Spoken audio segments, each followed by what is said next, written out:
Oh, hey Alex, how are you today? I'm great. I'm great. England are in the final of the Oh, Euros. So, right. I don't know about you, but I've been doing marketing campaigns this week and telling everybody we're not going to get into the final. yeah, This is going to be all, this is like semi-finals. I was like, semi-finals. This is the end for us. Okay, yeah. we're not going to make it to the final, and And I here we have are. been here we are, proven Yeah. so wrong. And when this goes out, people will have known if we've crashed and burned or whether we've raised the trophy. But no, it's been great, inspiring to watch, so I'm excited for Sunday. Right, and I think I'm so glad you brought the Euro final today because they themselves are an interesting case study. Just our England team, we had a very young England team last Euros, and it was clear that some mistakes were made, and there was a really very negative backlash from the last Euros. And this Euros, it's a complete 180. Yeah, We are all behind the team, all behind the players, and now giving them the recognition. This is my opinion, giving them the recognition they deserve. The yeah, hard work they've been putting in. So 100%. Especially Gareth, he gets a lot of heat from English fans around the style of play. But if you look back to when he took over, we hadn't made it past a group game. We'd lost in several penalty shootouts, and now I don't think we got past a quarter final in like 20, 30 years. And now you look at yeah. it, semi-final, final, another final. It's unusual and probably the best time to be an England fan in definitely my lifetime. Right? And Yeah, the only time last kind of glory days of England was the Beckham, the Gary Neville era. Like I'm yeah, just thinking of my childhood, in the 90s and noughties. But yeah. again, Gareth is, a really interesting leader of, his team and squad, because his negativity that's getting hit at him at the moment is that he's playing really boring, soccer. I've been here in America a little bit too long now. Really boring football. But for me, it might seem boring, but he's getting results.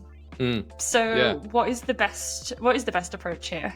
Yeah, and also tournament football's very different to the Premier League, which everybody's used to. Fast, exciting. You're with each other all year. You have a whole pre-season together. You've got connections and relationships for years, whereas you've got teams of people from different clubs coming together, trying to bond, trying to find their place. And so I think there's so many different elements which he's brought phenomenal character, experience, calmness in the stress and the pressure. And similar to how Ferguson used to do it at Man United, it's very much an us versus them when it got negative. And they all seem to be rallying together on when Bellingham did his talks, when Trippier did their talks to the media. So, yeah, really impressive. And let's see. I think that is a really great comparison, because if people don't know, so I'm going to say it here. I'm a Manchester United fan, but I had no choice. And so I wasn't glory trophying or whatever you call it. I am like seven, eight generations Manchester from the Old Trafford area. Like I had to be a Red.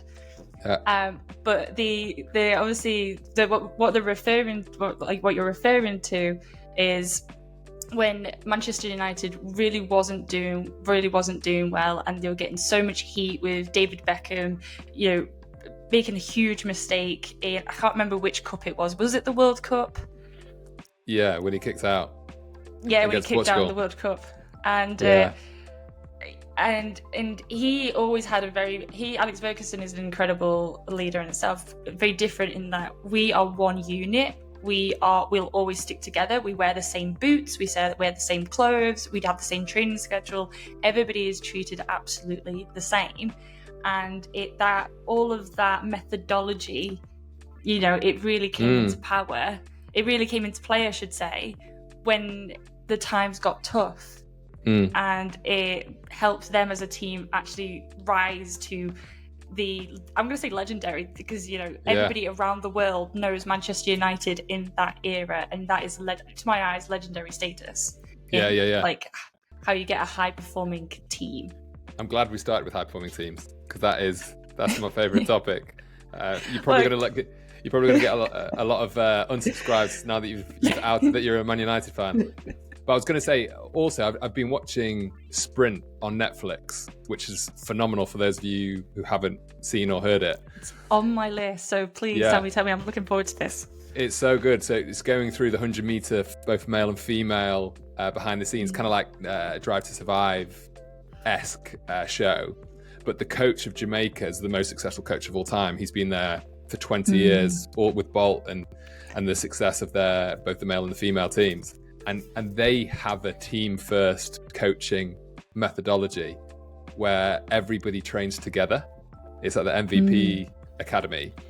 And the two most successful female sprinters of all time, Elaine, I forgot the other one's name now, but she's won like 15 world titles, 2 Olympics. But Shelley Ann Fraser, they've both left in 2021, and then they haven't been as successful.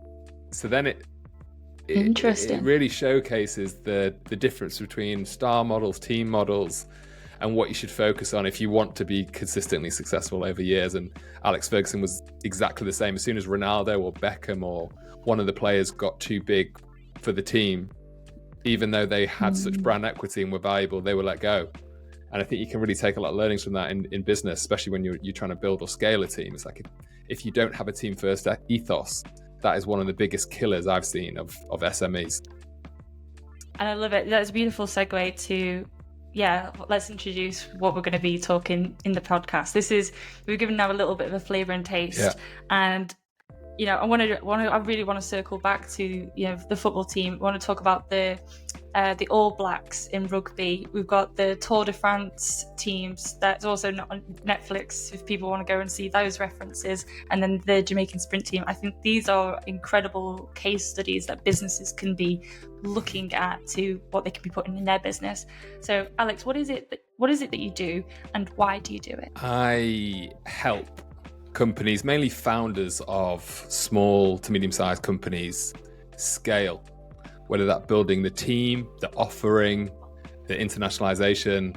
I've done this now for the last 10 years, starting off in the media space, which is where we first met, a company called Social Chain with Stephen Bartlett, Don McGregor, Hannah Anderson, and help build and scale the teams in Germany, America, the UK. Then I've also worked in e-commerce with the Hook Group. A lot of people will know My Protein or Look Fantastic. And then more recently, I've been advising leadership teams, especially execs, on how they hire world-class talent across the globe, and then what goes into building a really high-performance team culture. And off the back of that, I've just launched a newsletter all about team performance. It's called Elite Team Tactics, and every week we delve into some of the examples I mentioned there, but also things from the FBI, from the military, from surgical units, really trying to find out what are the underlying principles that go into building a high-performing team, and how can you apply that to your own business. You ask why. It's one of the things I've been most passionate about since I was young. We both played sports to decent level. I grew up in Manchester as well in the 90s with the class of 92. And that success and that team and that ethos that we created is something that I loved. I played in a phenomenal rugby team. I played in a national championship winning water polo team. And the transfer of skills from the sporting world into my now business career has been so useful. And when I looked and spoke to friends about their companies and how they're building teams, it's just not common. So unless you come from a sporting background, or you've had that experience, or you've been working under a phenomenal leader, most people don't get training. In startups, it's even higher. I think it goes up to 80%. But on average, 60% of people don't get any leadership or management training when they go into the role. And we're getting a lot of people get hired, especially in a scaling company. They'll get hired into a leadership role without any kind of toolbox or ideas or frameworks or things to lean on. And that's where was the reason for launching Elite Team Tactics. And it's why I'm really passionate about it, as well as absolutely loving some of the content from the sports perspective and applying it to business. And I love it, and I'm glad there's a whole bunch in there we're gonna delve into. And that's a really scary statistic to me. That just how, I don't want to say issue, but what's actually what's lacking in the small business world at the moment, where if just we addressed a few of these little these issues, details, how much you could easily scale a business. And I like that you've also just said there, and I want to just make sure that we highlight it a little bit. A lot of people are going into leadership roles without a toolbox, without support, and even a definition of what leadership is, because traditionally there is already there's a very ideology of what a leader is, and that's usually you see as the founder, the CEO, when actually everybody in an organization can be a leader and adopt characteristics of the leadership skills if they're shown the right path. And that's incredibly powerful to give in a business autonomy to grow and scale. But let's wind it back a little bit. You just said there you take so much from your sporting career into business, and you still look to sports in order to help businesses. So how did your water polo career, a team sport, help you with your success? The real answer to that is I got a serious injury when I was 13, and I've always been a rugby player. So my dad was a rugby man. He was the vice chairman of the rugby club. I grew up in a rugby club from 2-3 years old. I was in the rugby club every weekend. So when that happened at 13, it was a real difficult time in my life, because then I had to then switch into something completely different, and I could only swim with my injury. So off the back of the swimming, then we had a teacher who came to the school, Simon Jones, and he was like, anyone who's big and who can swim, meet me at the pool. I'd never really swam much. I could swim, but I wasn't anywhere near your level. But I was competitive, and I was a hard worker, mainly because I was not the fastest or the fittest, chubby little kid, especially when I was injured at 13. And so my work ethic was what got me into that team when I was 13, 14. And none of us had played water polo before. So we had some great swimmers on the team, but no one had played water polo. And then within the first year, we went to the national finals and won, surprisingly, the national finals. And so that then broke a load of limiting beliefs for me individually, and also for everyone on that team. And the word yet, like every time we had any negative communication or language which was used, oh, we can't do X, we can't do Y, our coach would go, you can't do that yet. And that then flipped it. Because then it's like, and I think it's useful for business. So then any kind of startup I've been in or scale up that's growing fast, you're going to experience things which you've never done before. Rooms, pitches, teams, relocation. There's loads of things which are new. And I think I learned from that experience of switching sports and then becoming successful in another sport that it's possible if you focus on the habits, the pool training. We were training twice before school. And he did that more so from a mental standpoint. We get to the aquatic centre at 4:35, and then we had school training at 7. But most of the teams were only training at 7. And so then he was like, you're doing twice as much than everybody else. So in your mind, you're then thinking, you get that confidence, and then you start catching them. Then it goes from 15-2 in the games to 15-13 midway through the season. Then you start to build that confidence. So I've taken a lot of that into business and the ability to perform at a high level, especially when there's stress or pressure and everyone's watching you, and that kind of stuff I think also helps. I mean, that is the power of really, really, really good coaching. And I set the scene for people who won't know what was happening in Manchester. This was post 2002 Commonwealth. So the aquatic centre was our full, Olympic standard swimming pool and facilities. And I almost nearly joined the Manchester swim team because the coaches that were coming out of that aquatic centre were just producing insane results. And I remember, similarly on my story, I remember doing Northwest Championships. And Northwest Championships for swimming is you start at 5 a.m. and you finish at like 6 p.m.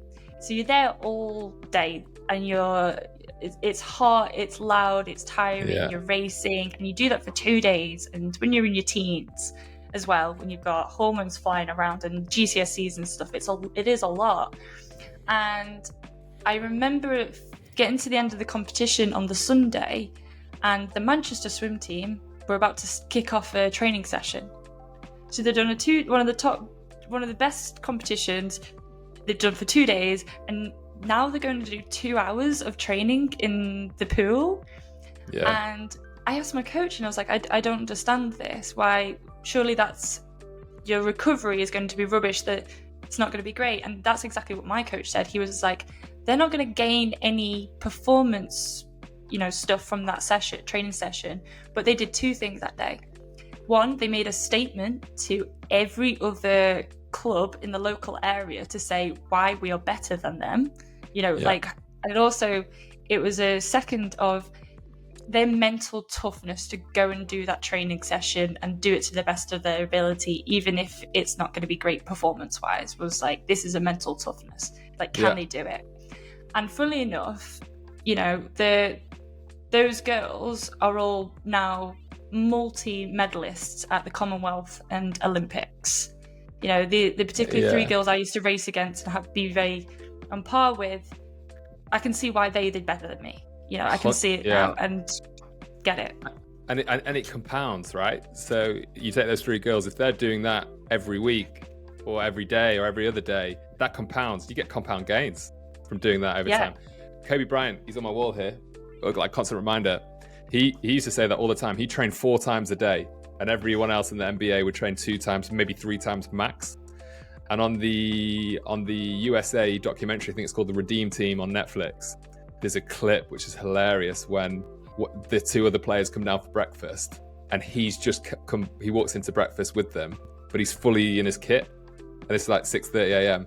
and they're like, "Have you just woken up?" He's like, "No, I've just shot 1,000 shots." And it's like that's on their own on the same team, but he's just setting the standards. It's implying this is how we're going to win. This is what I'm willing to sacrifice, even though at the time he was one of the best basketball players in the world, is withholding those standards. And that's what in our team as well, we did great, not skipping training. And then it was policed by the team. So it wasn't the coach who was saying, "Where are you?" It was like, because we all were committed to where we wanted to go in that year. And then for the next 4 years before we left school, it'd be self-policing that culture, which I think is unusual. I don't experience as much of that in the business world as you get from sports. But that's the key thing here. This is why we should be taking more from sports. And we could exchange sports stories all day. I feel we could do that all day. But really, what I really want to get to is these elite players just don't turn up elite. They might have some natural talent behind them. You might physiologically be better suited to some sports than others. But there's still a lot of hard work that goes into becoming an elite player or an elite person of a business team. So a couple of questions, like 2-part questions here. What is the best approach to providing feedback and coaching to these elite players? And then also, how do you then build in that culture, that policing culture, that accountability culture, to say, no, we're gonna be at this standard here, and we're gonna attain that standard to the best of our abilities all the time. Yeah, the feedback question is interesting, because throughout school you'd have experienced this as well. Feedback is, I'd probably go as far as to say 90% negative. When you get told off for something or you get feedback, it usually comes from like a negative, or at least the framing or the articulation of the words comes across as negative. And so the one flip or reframe I think that's really useful is to focus on what advice would you give. Because then when you think about advice, it's always thinking about how you can improve or how that person could improve. But you're thinking of it and positioning it in a way that's going to help their performance. And so we've tried to implement that in most teams I've been a part of. I try and always focus on, this is what I noticed. And as soon as that actions happen, so don't wait a week until after it's happened and then give feedback, or wait till your weekly performance review or monthly performance review. Try and do it as soon as it's happened, so it's fresh on the mind. And I'll try and think about what advice would you give, because then it can be constructive. You don't just have to sugarcoat the negatives. And I don't think the the shit sandwich. I don't know whether I can swear on here, but you're very welcome to. But the shit sandwich where you say something positive, then you give them the negative, then you give them the positive. People can read through that. It's not authentic. Whereas if you're real with somebody and you position it in a way that you want, your expectation of them is here, so you have high expectations, but you couple that with high support and let them know from a psychological safety perspective that you're there, whatever happens, to help them get to where they want to be. And when you're giving feedback or advice in this case, I'd always try and focus on the process of how they got to a decision rather than focusing on the outcome. So the outcome would be, we didn't win the pitch or the campaign went wrong. Whereas if you focus on how did that campaign go wrong, what did they input into it? What was the creative idea? What was the process or the system? Then you can start to tweak the system, the habits that they have, rather than focusing on the outcome, which is a byproduct of the inputs which they put into play. So those are kind of like the two things I would say from a feedback perspective. The other thing I always look for in teams, and especially in people that are on the team, A players, if you call it, is do they have high agency? So, or high, it's called a few different things, high efficacy. Are they looking to be better? So do they think they can control their output or control, not necessarily control, or can influence their outcome or the process? And you don't want people to start blaming things. If you have low agency, you start looking for reasons as to why you're not being able to do it. So when you give feedback, that's something to always look out for. Are they high agency or low agency? And always try and coach them to be more high agency. And the Navy SEALs will do what they call after action reviews after every single mission. And they will ask 3 questions. What went well? And it'll be specific things which went well, which they can take on to for learnings. What didn't go well? And they're really honest about that. And then the final one is, what are we going to do differently next time? And I think having that after every single big moment, whether that is, for marketing's case, a marketing campaign going live, or a product launch, or customer service meetup, whatever it may be, always do them regularly so that it doesn't feel like it's a big thing, or like a feedback's like this negative big thing, because then it just becomes a habit. It's like, oh yeah, we give each other feedback in this team. So yeah, those are kind of like the things I would say. Try and keep it regular, try and be specific, try and focus it and reframe it on advice and how you can improve for next time. I love that you brought in, and I didn't even, so I love that you brought the Navy SEALs approach, and I didn't realise I got that from the Navy SEALs. It's just something I must have picked up from a book or something I've read and forgot the source, but that's exactly what I call it, a retrospect. So it's not even feedback or advice. Like when that campaign happens, we just book it. What business owners could do, and you can copy this, is I put a calendar in the invite, put all the team players into the meeting who worked on that campaign. We call it a retrospect because we're just allowing ourselves to kind of look back and go, nothing's negative here, nothing's even positive here. It's just, we're just really getting that introspection side of us going, when not everybody in the team will have that naturally built in. So for example, I'm a very ideas pragmatic person of going forward all the time, but get me to actually go and go look backwards a little bit. It's not in my natural nature, but booking a calendar date into my diary where I have those 3 questions on an Excel spreadsheet or a Google sheet, and it's just a standard template, and everybody knows exactly what the template is. We know exactly what the process is in that meeting, and everybody just chucks in their thoughts and opinions and ideas into each of those different pool pots. And one of the things I love from having done this exercise now, I think 3-4 years, is when you've got a team from different departments. So when you've got the product manager, you've got the sales, you've got the marketing, you've got the founder, you've got the intern, all going into this mix, everybody sees it from a different perspective. So sometimes when you think, oh, I didn't do that better, I could have done better, like this didn't quite go right, you actually hear it from somebody else and they go, actually, no, this wasn't bad. I learned this because of this action so that I could implement something better for next time. That was I'm glad this happened situation. Yeah. And that's one of my favorite things. Yeah, 100%. And it's no surprise why, if you think about sports, the day after any game or if it's swimming race, whatever it may be, there'll be a video analysis with all the players where they come in and look at how they could do better with either the psychologist, the sports performance team, the coach. And that's like the same thing. If you get into that habit, it becomes something that you as a unit do on a regular basis to perform at your absolute best. And I think as leaders within teams, if you can ask your team more regularly for feedback on you, so you say, what could I have done better? Then they're more willing to receive feedback because they're then used to giving it to you. And you're kind of setting the tone or the expectation of this is what we do here in this team, and it equals these results. And the final build, I would say, on because you mentioned about writing it down, which I think is absolutely great, and documenting it. One thing which is really important to do is in each of those retrospects or after action reviews is dedicate one person's time in that meeting to documenting the consistent themes of improvement.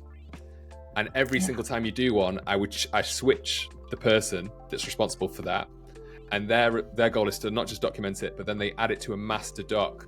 So then over, say, 6 months, 12 months, 2 years, you'll have buckets or themes of things which have gone wrong or things which you should do better. And then everybody starts to become really acquainted with that because it's switching around each month when you do one or each week when you do one. And so they're getting familiar with going to it, adding to it, improving it.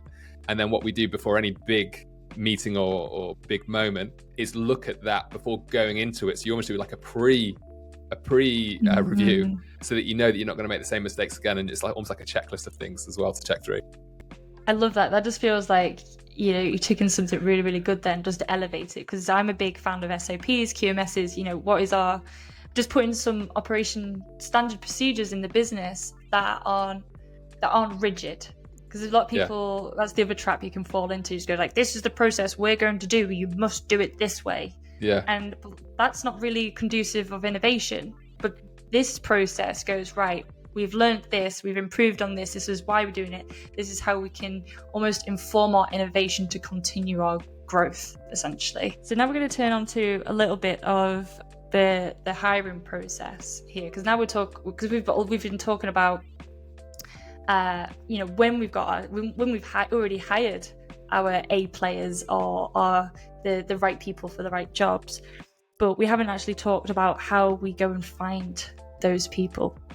Now, what is one of the first things that which is absolutely paramount when you start the hiring process to building that fantastic culture? One thing which is so important to do before you even start hiring is codify what your culture is. And most organizations don't have this, whether it's a set of values or principles of what their culture really stands for, what are the behaviors which make them successful, and why. And so it's really clear how they act and what they're looking for. So that's one part. And then part two, I'd look at where do you want to be in 2 to 3 years' time in the business? And then reverse engineer backwards and think, what are the skill sets which we're missing? So focusing on skills, not necessarily the roles, but are there, like for example, AI is taking off right now. So if you're in a company that's operating in social media or in technology, you know that AI is going to have a fundamental impact on the trajectory of your company. So if within your team of marketeers or product designers or tech people, there isn't someone that has an AI lens or experience or specific skill set, they would be the ones which I would then document down and think, right, these skills we need in this organization. How can we then test for someone that's competent and is a real expert in these skill set? So then you've got two things. You've got on the one side, you've got your values and the cultural norms and the behavioral norms and what you expect, and the type of character and traits that you want people to have. And then on the other side, you've got the skill sets that are going to take you to where your business needs to be, not necessarily where you are now, but where your company needs to be in the next 2 to 3 years. And once you have that, then you can start looking for those people in the areas where they're spending their time. So take tech, you'd want to be looking at Reddit, Stack Overflow, places where they're going to be spending their time X. Whereas if you're looking for marketeers, more marketeers are on LinkedIn. They're spending more times on at meetups. There's a significant amount of marketing meetups across different locations. So how can you then get in front of them where they are spending their time? And then the key is, what makes you great as a company? What makes you unique? What is inspiring? What motivators can you speak to, whether it's the purpose of the organization, whether it's the mission that you're on? I'm a big believer that if you say you're going to be first at something, or you want to become the best at something, they are real big motivators for people to want to join that journey, whether it's breaking records, breaking boundaries, doing things for the very, very first time, or creating or building an industry, or building a product which wasn't there before. That's important. And then second, if you're in an industry where that isn't the case, but you should be aiming to become the best, again, that's when you'll start to get great talent. Real A players want to be on the best teams. They don't want to be just going to work. They want to be moving and pushing towards achieving greatness. So I think having that lens as well helps you attract really good people. And it's almost, what I'm hearing from that is, if you've got a self-awareness of yourself, of what are some of your values. So I would say we're both ambitious. We both want to drive to always be the best we can. That's something that's quite obvious. Well, that's also going to attract that type of person. And if the alignment, the values that you're writing down don't really align with you yourself, you're going to almost come up against more challenges, because you're just not going to see eye to eye with some people, because you won't understand why a person isn't behaving how you would expect, as an example. Exactly that. And also, when you look at those behavioral norms or principles, you'll get consistent ones across different companies, because they are the ones which equal success. So a great example is sweat the small stuff. That's one that the New Zealand All Blacks had. That's one that we focus on at Social Chain. That's one that we focus on at Wiser. Lots of companies. If you are, Steve Jobs was big on it at Apple. If you are willing to sweat the small stuff and the attention to detail, if you can instill that across multiple teams of people, the byproduct of that will be success, because people won't go home if there's an error or if something doesn't sit right. They're more likely to stay there and work on that, getting that problem solved. And if you're a person that is 9 to 5, thank God it's Friday, can't wait for the weekend, you are not going to fit in well if the 90% of the organization is sweating the small stuff and then you don't. That isn't in your character, isn't in your traits. So that's the one thing I've seen in companies that have been really successful and scaled, is the values are so clear, and you actually see tangible, regular examples of people living and breathing that. So for example, when at Social Chain, if Steve walked into the office and the music was the wrong volume, he'd notice. Or if the map was slightly off, or in a client pitch, if the logo was slightly off, or in a social media post, if the post didn't make sense, it would be a big thing. And then off the back of that, it's like, the founder and the CEO is literally sweating the small stuff and is going the extra mile. Then off the back of that, then trickles down into the leadership team, into the rest of the managers, the directors, into the people on the ground. So I think just articulating what those are, and I wouldn't go more than 5 to 10. So try and have your 5 to 10 that are really clear, and then have a scoring matrix when you're recruiting people from a culture perspective, and then also a hiring matrix based on the skill sets or the performance that you need them. And then, because we all have natural biases as human beings, we like other people that look like us and sound like us. That isn't the best for cognitive diversity, just diversity in general. So I would try and always get at least 3 people to interview someone at a later stage and score it on those matrix, because then you've got data. It's not just someone's opinion. I think we should hire him, or I think we should hire her because of, and then it's a reason. It's like a subjective reason. This is based on the cultural framework and the performance framework which you've created as a leadership team or as a business. It's always why the first interview should be a 10-minute phone call, like physical phone call, not a Zoom or anything like that, because you can't see their face. You don't even need to know their name. You just need to know what is the qualifications in a phone call and just hear the true voice of what their intent is. Now, I completely resonate with this, despite the small stuff. So there's a bit of a funny story. When I would always do the quality control with the team, so it comes to me, and honestly, if anything was quite out of an alignment, like in the logo or the typography not being quite right, or little details in maybe the blog article, it got to a point that my team bought me a birthday card one year where they put everything on, hand me this birthday card and they put everything out of alignment on the birthday card. It's brilliant. just because they knew it would just wind me up in a good way, you know. It was just them taking the piss out of me because I had made sure that everything was always in alignment, no matter what they did, from a social post, from a website, like any graphic that came out of the marketing department, it had to be, those details had to be there. So yeah, I feel that you sweat the small stuff big time, right? yeah, because you have to, you know. Yeah. And we were talking about, I'm going to say that Social Chain definitely was a big brand name, and we talked about some of like Apple and Facebook and things. But let's talk about Airbnb. Now, Brian, the CEO, his recruitment question was, if you only had 1 year left to live, would you still work at Airbnb? Now, that seems like a crazy and wild, recruitment question, but what was the purpose and intent behind that question? I think he is trying to distill if people are passionate enough about their industry and the mission that they're on. And the biggest challenge with that is we are all different. And it's how can you articulate a meaningful challenge that means something different to someone in the tech team versus someone in the marketing team versus someone in sales.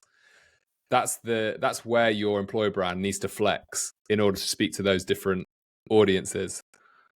And I also think with his question, there's a load of variables, like for example, your life stage. So do you have kids? Do you not? Do you have a family? Because say you've got a year left and you've got a family, you probably want to spend a lot of time with the people around you.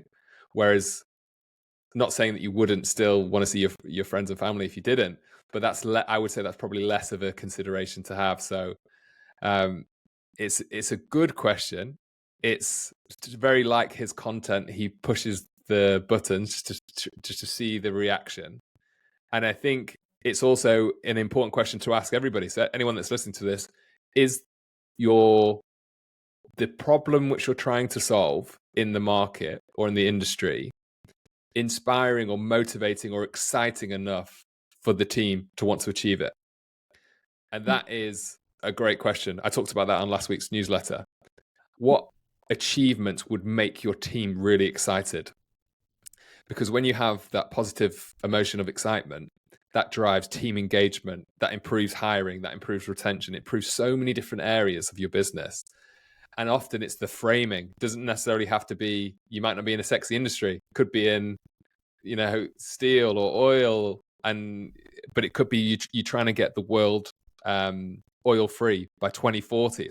It's all about the framing or the positioning of it as a company. So I'd definitely ask that, because it's a good analysis question to kind of sense check, is the message you're going to market with powerful enough to want to attract the really great people.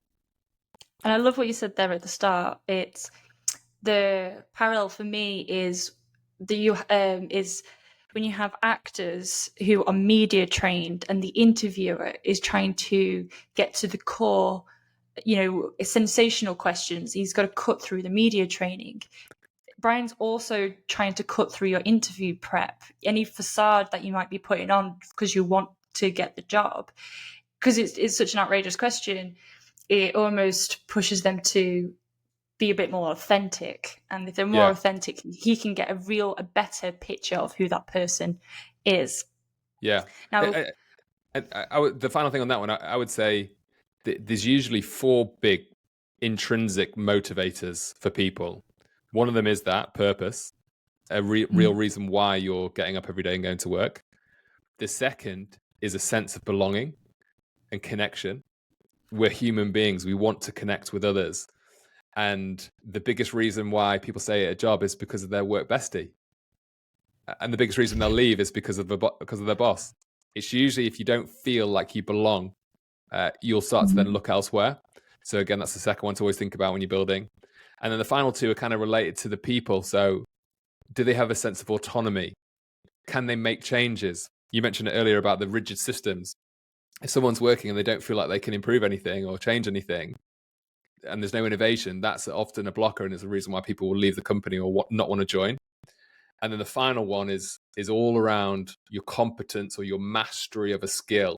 Do you feel like you're progressing? Do you feel like you're developing, whether it's speaking, whether it's project management, whether it's marketing, whatever it may be? People want to feel like they're progressing. Dave Brailsford talks about that for Team Sky and Ineos. They always try and make people feel like every single day, there's, even if it's tiny, there's a progress towards both the purpose but also their skill sets. So they feel like they're getting that forward momentum. And that's why people were so inspired, and that's why off the back of their marginal gains theory, they were able to win so many titles. We've talked about the marginal gains a few times in the podcast. It is a reoccurring theme that comes back. It was certainly influential in my sporting career. Like I still, to this day, because I still compete in CrossFit, I will still wear the same clothes. I have the same bedding. I have the same air conditioner temperature. I will eat the same foods for every prep of the competition. I'll go to bed at the same time. I'll have the same tea before. There is such a competition routine pre and post that is locked down and refined now. And it was all come from because they were Sky at the time, I think, when they first came out, and now they're in us. That team were just so influential behind it. Yeah. And also, if anyone's listening, that's what your people want. So even if they don't have it, try and ask them those questions. What's your baseline? What gives you energy? Where are you at now in your career? Where do you want to be?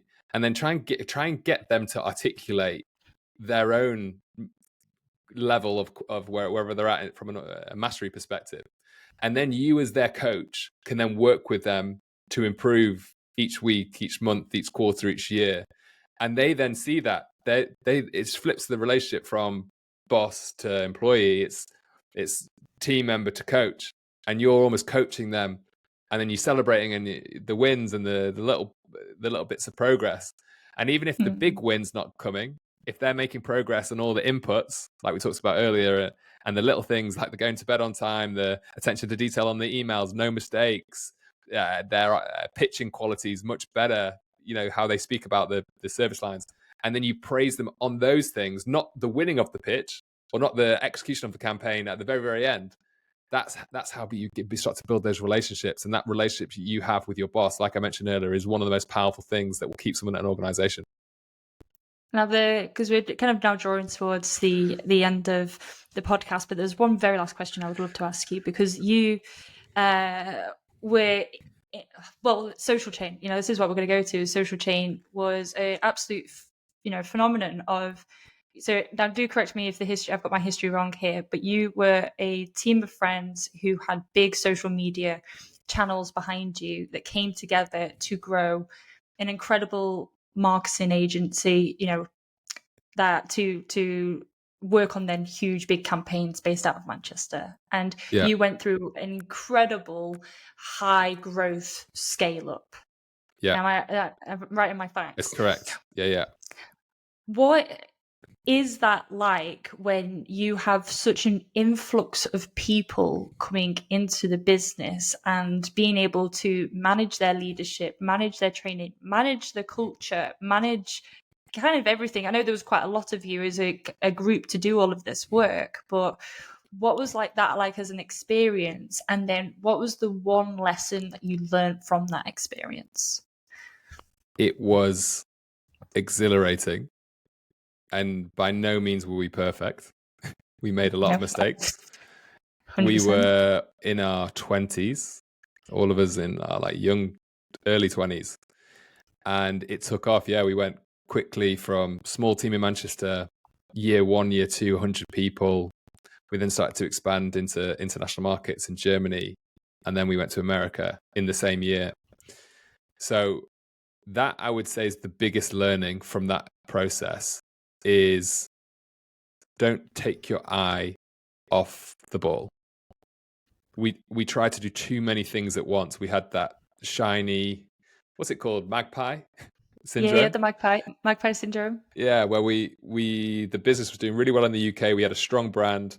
Everybody knew us. Steve was speaking on stage around the world. We were growing. We were working with some of the biggest brands, Nike, Spotify, Apple.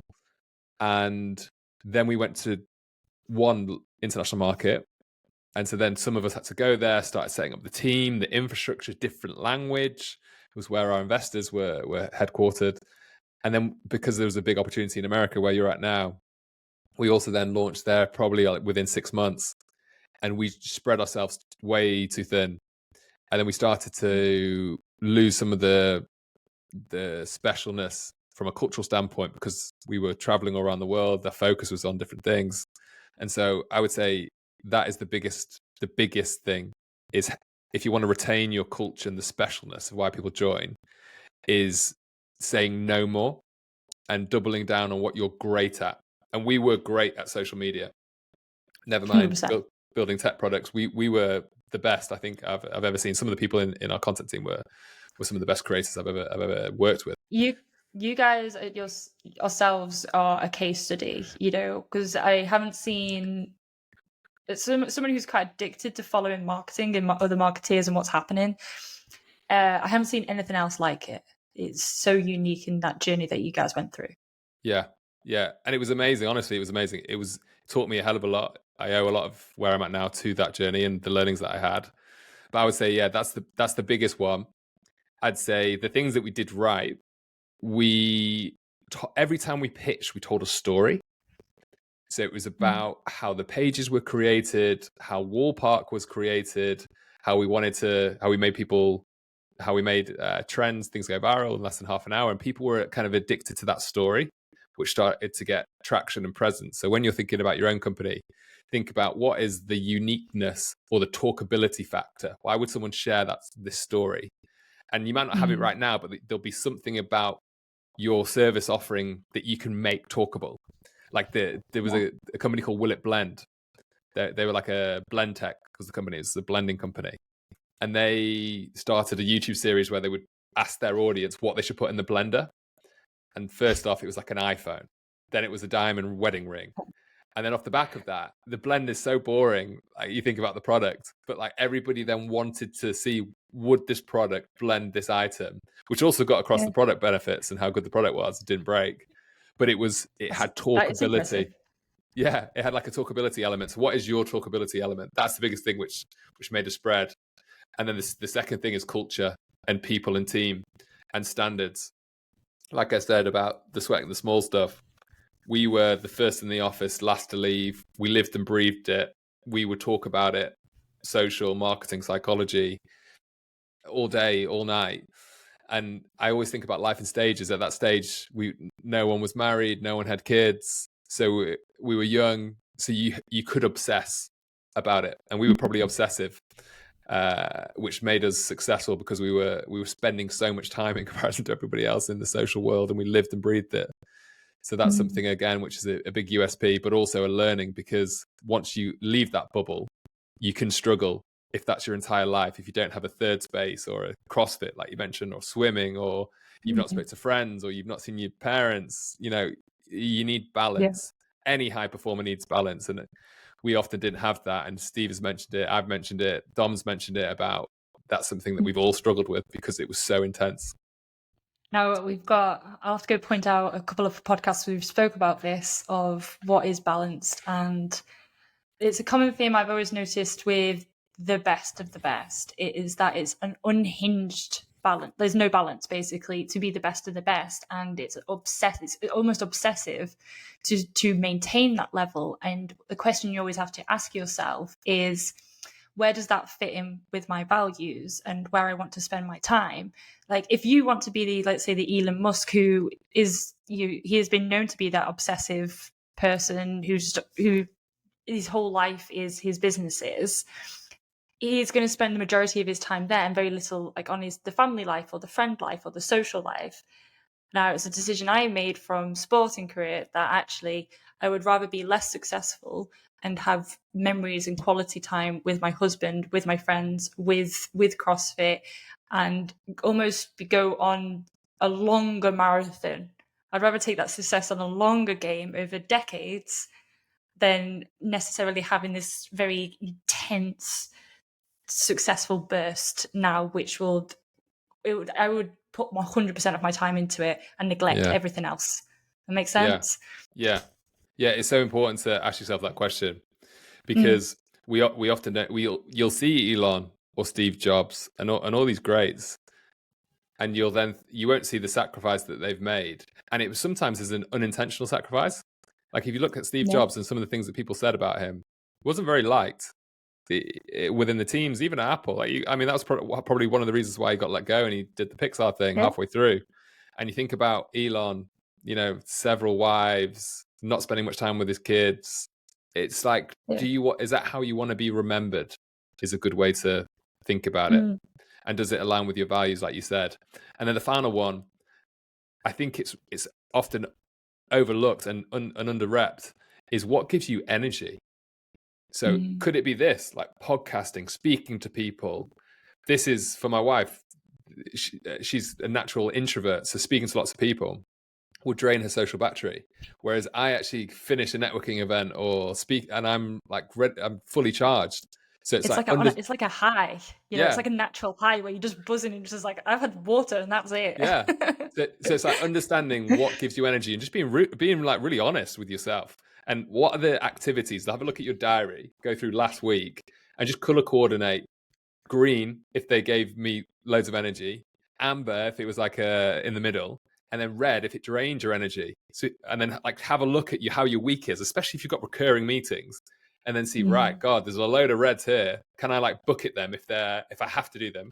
Or is there a way to delegate them, or is there a way to delete them?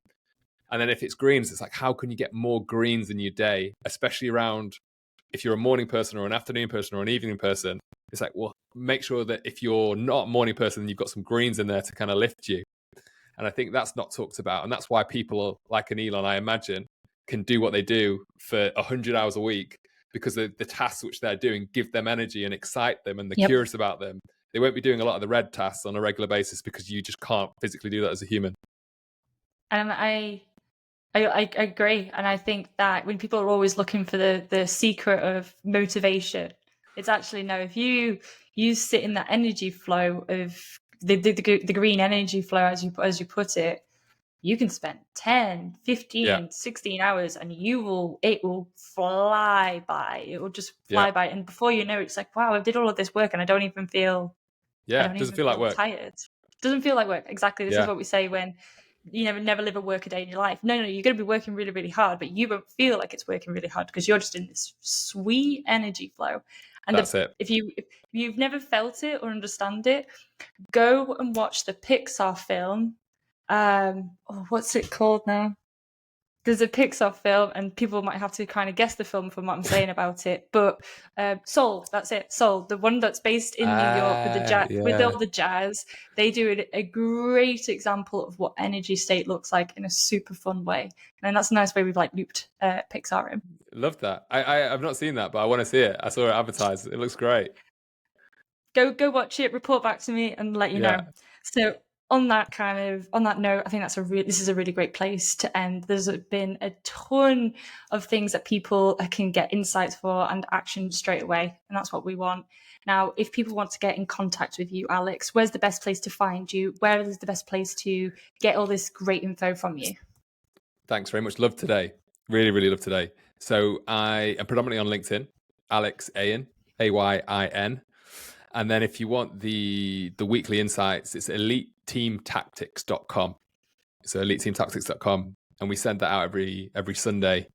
The subscribers are growing, the community's growing, and we've got some exciting things planned for the end of this year. So yeah, those two places. Amazing. Well, thank you so much for your time today, Alex. It's been an absolute pleasure to have you, and hope to get to see you again soon. Thanks, Charlie.